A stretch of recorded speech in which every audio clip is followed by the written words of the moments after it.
actually just give you a how to make spag bowl. Why not? So these are the things that particularly I like using, just because it's how I like making spag bowl.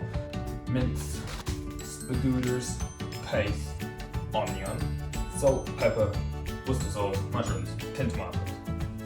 Boom. Yes. And some dolmio sauce. You might also need some oil, otherwise it might just burn. I personally like using fry light. It's amazing stuff. You just done. So I'm doing the mushrooms in a separate pan. Normally if it was just me eating it, I would be doing the mushrooms and the onions first, and then also put the mince in, get it all cooked up, nice, steamy, nom. However, Mel hates mushrooms with a passion. So I'm doing the mushrooms separately so I can just put them in my spag bowl, because I like mushrooms a lot. And a lot of people hate mushrooms. Bad people. Mushrooms are good. Hoping people know how to cut an onion. Now if you want it sliced, do it sliced. If you want them diced, chop them up. Okay, so once you've got all your onions sliced, just drop them all into the saucepan, and this is where it gets fun. So now grab your mushrooms. So mushrooms is all dependent on what you want to do. You can, if you want, like just knock the stalk off. Not a lot of people like it. I personally don't really mind. And it's also about how you want to cut them. I like quarters. These are button mushrooms. I like quarters. And my eyes are burning. And this extractor fan is loud. I'm not a fan. See what I did there. Now it's really time for the SPAGOODER. So at least just get in the pan. Bam! That is the perfect way to lay out spaghetti. So get your palette or your spatula or your wooden flat thing. Really, you just want to get the onions slightly softening. You don't want to like mulch them. I just find it leaves a bit of a texture still. So if you want to be having, you know, a bit more of a crunch instead of just a slop, don't cook them all the way, just do like a little, and then essentially it's just done. Okay, so this is a point where I would then start adding the beef in. Always remember, when handling raw food, as soon as you let go, wash your hands.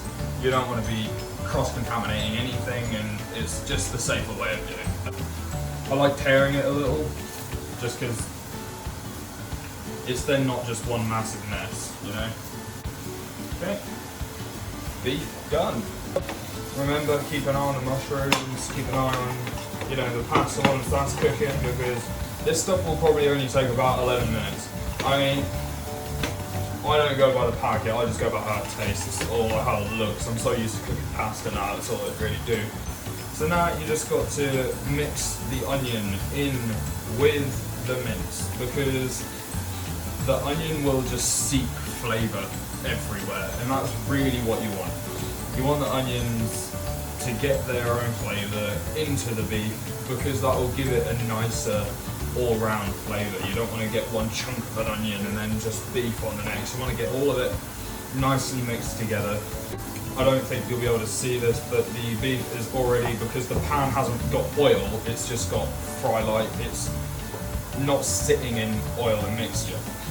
So what it's actually doing is, because the pan is so hot the whole way up and around, it's just cooking it quickly, nicely. And that's what I like to see. I like to see the food getting cooked nice and quick. So I'm just going to snap you to the next bit of the video. Also, keep your kitchen tidy. It keeps the missus happy. Because at the end of the day, it will just everything neat. It will make you feel a bit better. Everything being tidy. It's out of the way, it doesn't look like a mess and a chore. And I'm going to point out, now that the mince is nearly cooked, this is where I'm adding salt, pepper, and I'm going to start by adding a little bit of Worcester sauce.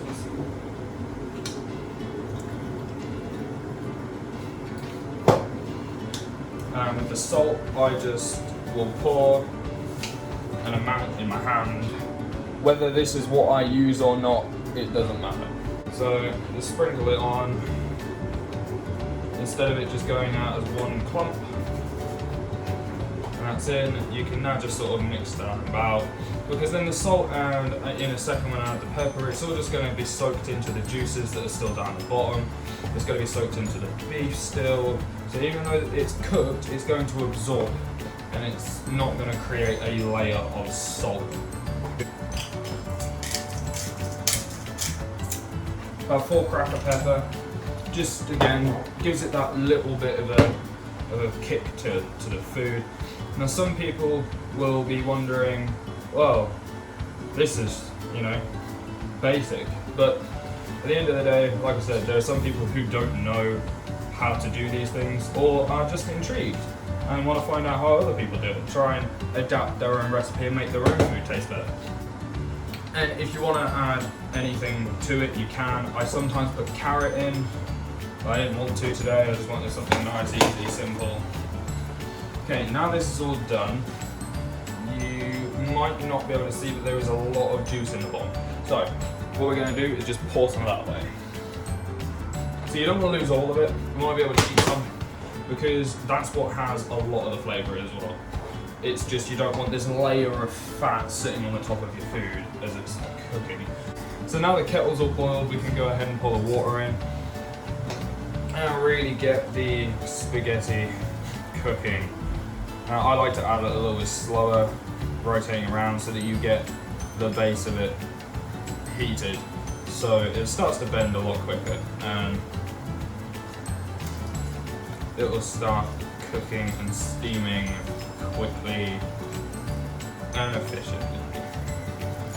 And now, yeah, you can see it's already starting to bend, it's already starting to reshape itself to the pan. So we'll sort that out in a second. So now we have got the base of the mince and the onions and everything else.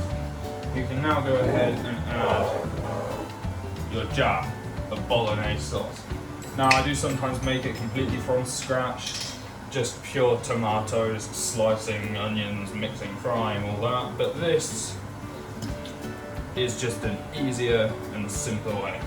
Now, to give it a bit more of a less jar type taste, tin of peeled tomatoes, or tin tomatoes, or chopped tomatoes, whichever tomatoes you want to go with. So we're just going to crack that one open and pour those in as well. Just stops it tasting so normal, gives it a bit more of your own kind of a taste. Okay, and then we're going to add some tomato puree as well to thicken it up, because otherwise it will just be runny, and realistically, depending on how much you're making, I'm making, like I say, for about 2 or 4 people, so I'm putting about half a tube in. It's just easier. But now we've got everything in, I'm going to mix it, make sure it gets all nice and everywheres. But you don't want to go too quick, you don't want to like create a mess. Especially considering Mel just cleaned this kitchen yesterday, she'd be horrified of what I've just done. And realistically, that's it. I mean, if you want to go adding any extras, if you want to add any barbecue essences to it, just to give it a more smoky flavour, or if you wanted to add a little bit of like paprika or chili, you know, give it a bit more of a spice to it. It's all down to you. It depends what your taste buds are feeling on the day. It's not hard to make. It's not the most difficult thing in the world. Oh, and now I've finished up mixing a little bit more Worcester sauce, just for a tiny bit more flavour. I remember my mum's recipe, absolutely amazing, as well as my dad's recipe, also amazing. It's all about the person. So You can eat food by Gordon Ramsay and it'll taste amazing. I could follow one of his recipes, it will not taste as good. There's a certain flair that you have on the food that you cook, and you just got to go with your gut instinct, try things and see if it works. Now, this is all gonna be sat, the pasta's gonna be cooking, and the bolognese itself is just gonna sit, simmer. I'm actually gonna lower the heat down from 6 because it will just burn. I've done that many a time. It's something I still forget to do, and yeah. It's going to taste lovely. So, I shall see you in a minute. Okay, so now we're at the point at which everything is ready and I am... Oh, I cannot wait to just bang this all in a bowl and munch on it. So you just want to get something that you want to use. Like you can use a sieve, a strainer, colander, that's what I like using, just to drain it off. Pop it on top. And let it sit. Turn your hobs off. You're not going to need those anymore. Now you just want to bang in how much you want. Now, I eat a lot. I'm a pig. I'm an absolute pig when it comes to eating. I like my food. I like my food good. And lots of it. Now there might be some people going, but Michael, that wasn't a lot. Yeah, it is. Just got to dump the mushrooms in. You want to grab your ladle. You want to try and get as much as you want. And there you are. A good, succulent meal. I'm going to enjoy this.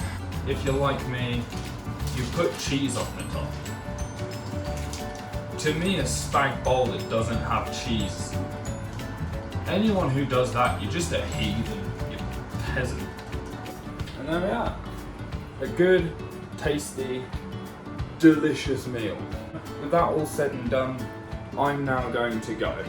It's hard for me to make a video when I'm in this much pain. I'm still going to be bringing you videos. There might just be different types of videos. There might not be vlogs or direct contact like this. However, you will be getting your videos. So, until the next time, stay safe, have fun, and I'll see you in the next one.